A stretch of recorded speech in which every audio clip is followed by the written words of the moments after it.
enfatizar algo especial nessa noite, que é o milagre de Deus nas mães.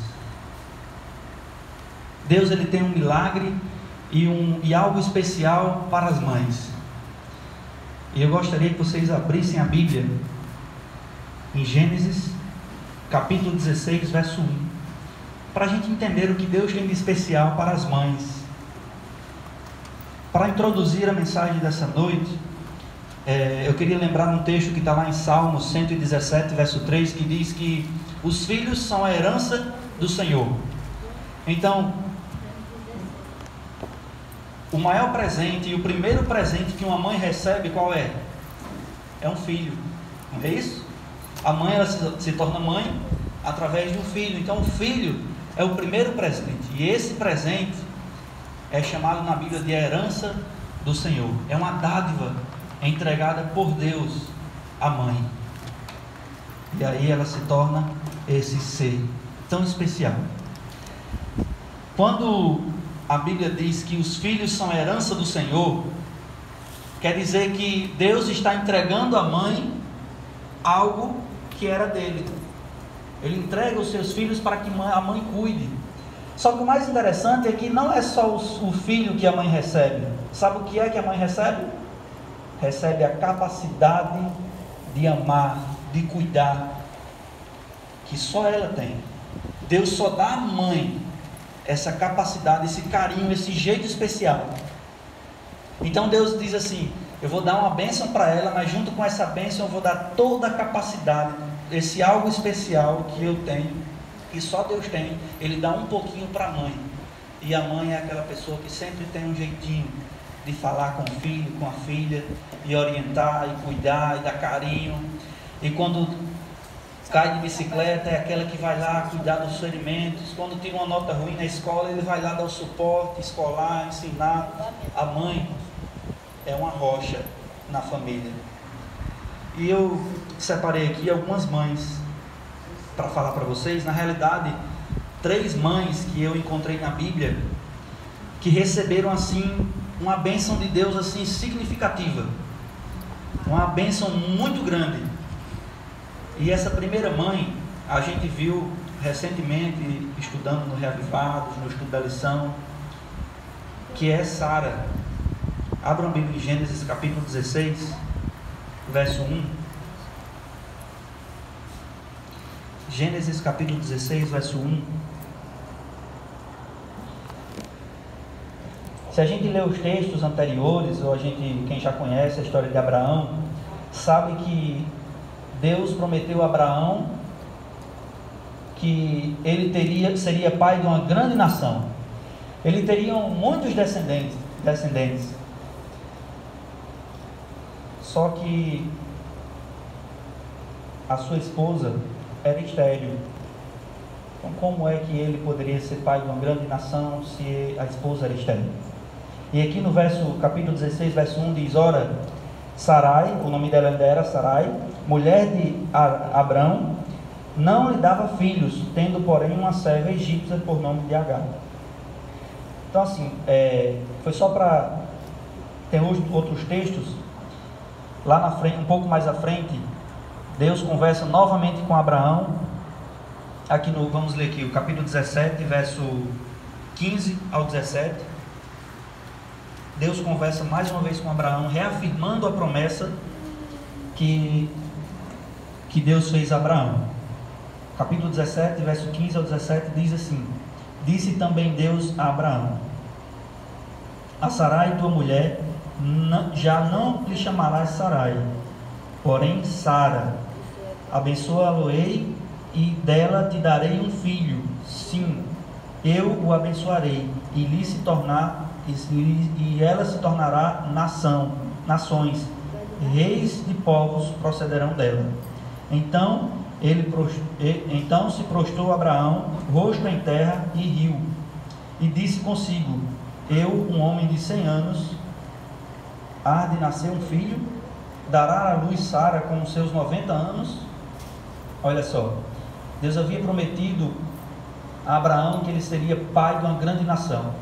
E isso, no tempo de Abraão, ele não viu acontecer, ele não estava vendo isso acontecer, e ela foi ficando velha, e ele teve filho com a serva de Sara, mas depois Deus reafirmou a promessa: olha, você vai ter um filho de Sara. A gente consegue ver através de Sara um milagre de Deus. Uma mulher que não poderia ter filhos, agora Deus fez a conceder um filho. E através desse filho, chamado Isaac, ia se estender na terra uma grande nação. Agora, o que me chamou muito essa atenção, sabe o que é? É que Isaac casou com uma mulher também estéril. E a gente vê isso aqui em Gênesis capítulo 25, verso 21, perdão. Gênesis capítulo 25, verso 21, que diz assim: Isaac orou ao Senhor por sua mulher, porque ela era estéril, e o Senhor lhe ouviu a sua oração, e Rebeca, sua mulher, concebeu. Amém? A gente vimos mais uma vez o milagre de Deus na vida de uma mulher. E aí, a gente lendo essa história, a gente vê o seguinte: Deus, ele prometeu que teria uma grande nação ali daquela família, a família de Abraão, e Abraão teve aquela dificuldade, já teve filho já na sua velhice. E aí, quando Isaac tem uns 40 anos, que ele procura uma esposa, a esposa dele também é estéril. E aí, como é que fica a descendência que Deus prometeu ao meu pai? Como é que fica essa descendência? Mas Deus realizou um milagre na vida de Rebeca. Agora, o que me chamou mais atenção ainda, sabe o que foi? É que Jacó foi casar com uma mulher que também era estéril. E a gente vê ali as coisas não dando certo para que tenha uma descendência nessa família, né? A geração ia crescendo e eles iam conseguindo as mulheres, e as mulheres eram estéreis. Mas quando a gente vê aí em capítulo 29, verso 31, capítulo 29, verso 31, diz assim: vendo o Senhor que Lia era desprezada, fê-la fecundar, ao passo que Raquel era estéril. Que a Bíblia afirma que Raquel, a esposa de Jacó, era também estéril. Só que a gente lendo os textos mais na frente e conhecendo a história, a gente vê que Raquel ainda deu à luz a José e Benjamim. Então Deus realizou milagres em 3 gerações próximas, em 3 famílias próximas, que esses milagres fez com que tivesse toda a descendência de Israel. A mensagem dessa noite é uma mensagem para a gente entender os milagres de Deus na vida das mães. Muitas vezes as mães, ela se sente insegura em cuidar de um filho, se sente insegura em cuidar de um lar, se sente insegura em cuidar talvez de uma geração dos netos. Às vezes se sente como que não tivesse a orientação devida, às vezes se sente como que não tivesse capacidade. Mas se a gente olhar para outros exemplos de mães que a gente vê na Bíblia, a gente vê que Deus sempre está ali com as mães, cuidando, orientando, ajudando, dando tudo o que elas precisam. E mesmo que ela seja estéril, Deus faz com que ela tenha filhos. E isso a gente consegue ver o milagre de Deus na vida das mães. Porque nada poderia impedir de uma mãe conceber um filho. Se Deus disse que ela teria, ela teria. Queridos, agora a gente sabe que Deus faz muitos milagres através de cada um, através das mães, através das pessoas, mas Deus, ele dá uma orientação para que a mãe, ela cuide do lar, para que a mãe, ela seja forte, para que a mãe, ela seja ali uma rocha inabalável. E essa orientação Deus dá lá em Provérbios 14, verso 1, Vamos abrir Provérbios.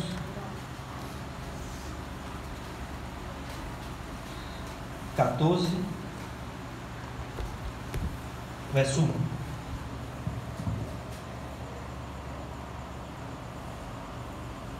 Amém?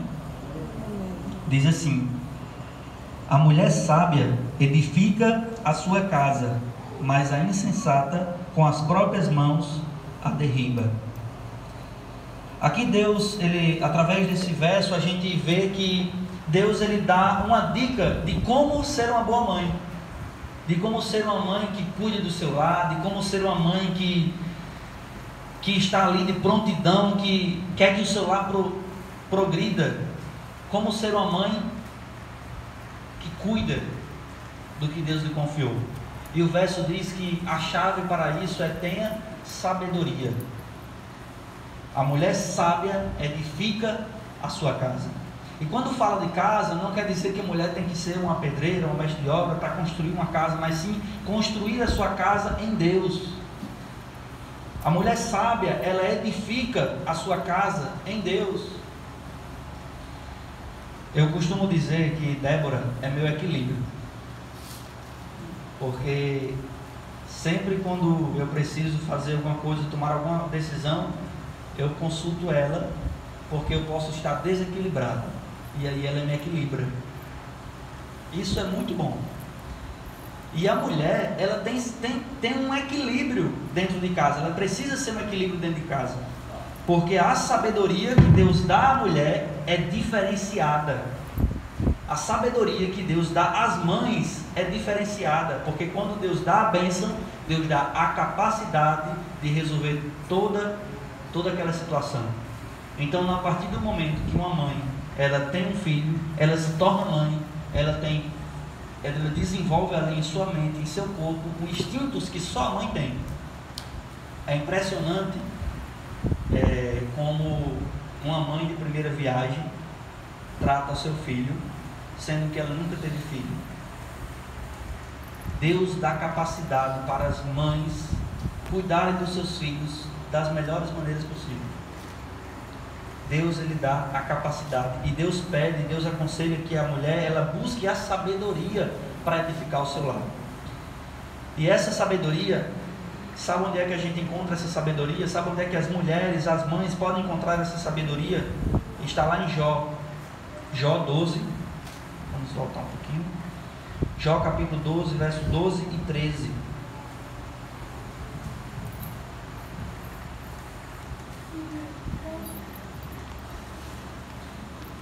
Jó capítulo 12, verso 12 e 13.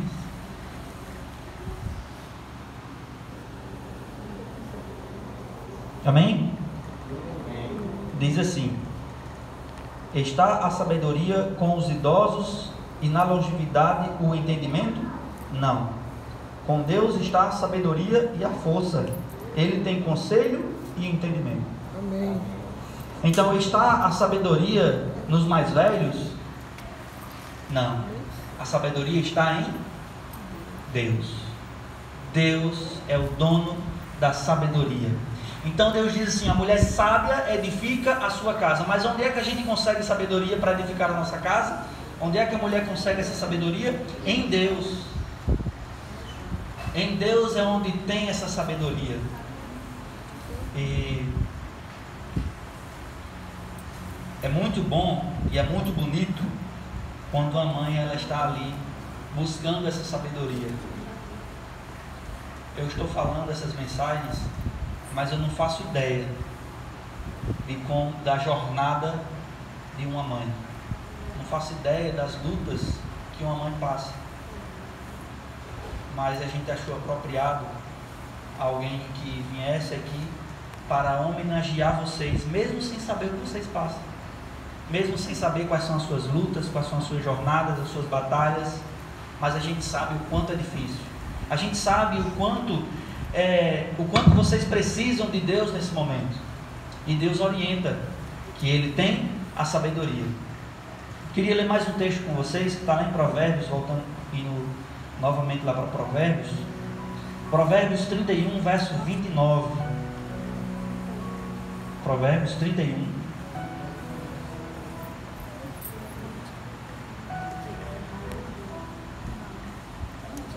Provérbios 31, verso 29. Olha só a bênção de Deus na vida de uma mãe quando ela busca sabedoria. Esse verso diz: muitas mulheres procedem virtuosamente, mas tu a todas sobrepujas. Supera, né? Nessa versão aí. Isso. Olha só as bênçãos que Deus dá para a mulher que busca sabedoria. Todas as mulheres podem ser muito ágeis, podem ser muito inteligentes, mas com a sabedoria de Deus, a mãe supera tudo. Para encerrar essa mensagem, como a gente falou no início das mulheres estéreis e do poder de Deus na vida dessas mulheres, eu não podia vir aqui à frente sem falar do milagre que Deus fez em nossa vida, em mim e da minha esposa. Aproximadamente 1 ano atrás, ou 11 meses, Débora escutou da médica que esquecesse filhos porque ela não iria engravidar. E hoje temos a pequena Laure com 5 meses na barriga de Débora. Amém.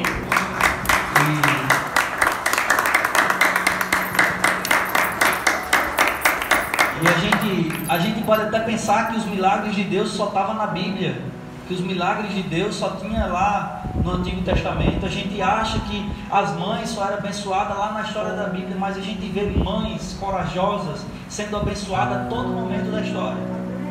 A gente vê mães recebendo as bênçãos de Deus. Vocês precisam abrir as mãos para receber as bênçãos de Deus, porque Deus tem bênçãos especiais para você. Débora orou, a gente orou, e Deus entregou essa bênção para a gente. E essa bênção nos proporciona tanta alegria, assim como vocês tiveram alegria em saber que ia ser mães. Também alguns pais que aqui se encontram, também a alegria que vocês têm quando você sabe que está vindo um filho ao caminho, é a bênção do Senhor.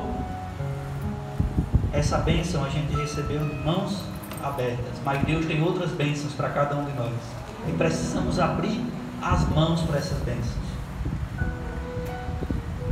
Queridos, eu queria fazer um apelo para as mães que estão aqui essa noite, e queria que as mães ficassem de pé nesse momento. Só as mães, fiquem de pé. Queridas mães, Deus, Ele tem milagres especiais para você.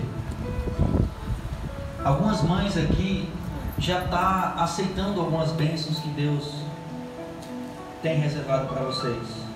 Algumas mães já tomaram decisões importantes em sua vida sobre a escolha de como iria guiar os seus filhos, de como iria cuidar dos seus filhos, talvez até dos seus netos. Essas escolhas, muitos consultaram a Deus para tomar essas decisões, mas o apelo e o pedido que eu faço para vocês hoje é que busquem a Deus de todo o seu coração, porque vocês, mamães, são a base do lar. Os seus filhos e os seus netos vão se espelhar em vocês. Enquanto vocês estiverem vivas, os seus tataranetos, bisnetos, todos eles vão se espelhar em vocês. Não importa quantas gerações vão vir para frente, a base da família será vocês. Então siga a orientação de Deus. Procure Ele, busque sabedoria para ser essa base no seu lar. Podemos fazer uma oração juntos? Vamos todos ficar de pé para a gente orar. Que Deus abençoe todas essas mães, que Deus venha cuidar com carinho especial, para que venhamos tê-la pertinho de nós sempre. Oremos. Senhor Deus, maravilhoso Pai, estamos aqui, Senhor, em um culto especial em prol das mães. Reconhecemos, Senhor, as bênçãos maravilhosas que o Senhor tem para cada um de nós. mas também reconhecendo, Senhor, as bênçãos especiais que o Senhor tem para as mamães. A mãe que tem sido a base do lar, a mãe que tem sido a cuidadora, a mãe que tem sido protetora, a mãe que ensina, a mãe que é professora. Queremos, Senhor, entregar todas essas mães em Tuas mãos. Queremos, Senhor, que o Senhor venha agir em sua família, em seu lar, para que o seu lar seja edificado através dela. Que essas mulheres, Senhor, essas mães venham ter cada vez mais sabedoria para vencer os problemas da vida e para construir e edificar o seu lar ainda mais. Entregamos essas mães em Tuas mãos, em nome do Senhor Jesus. Amém. Boa noite a todos e feliz Dia das Mães. Agora, quem quiser chamar sua mãe, você que é filho, chamar sua mãe para tirar uma fotinha aqui, para ficar marcado que vocês esteve presente aqui no Dom Eliseu, fique à vontade. E ali fora a gente vai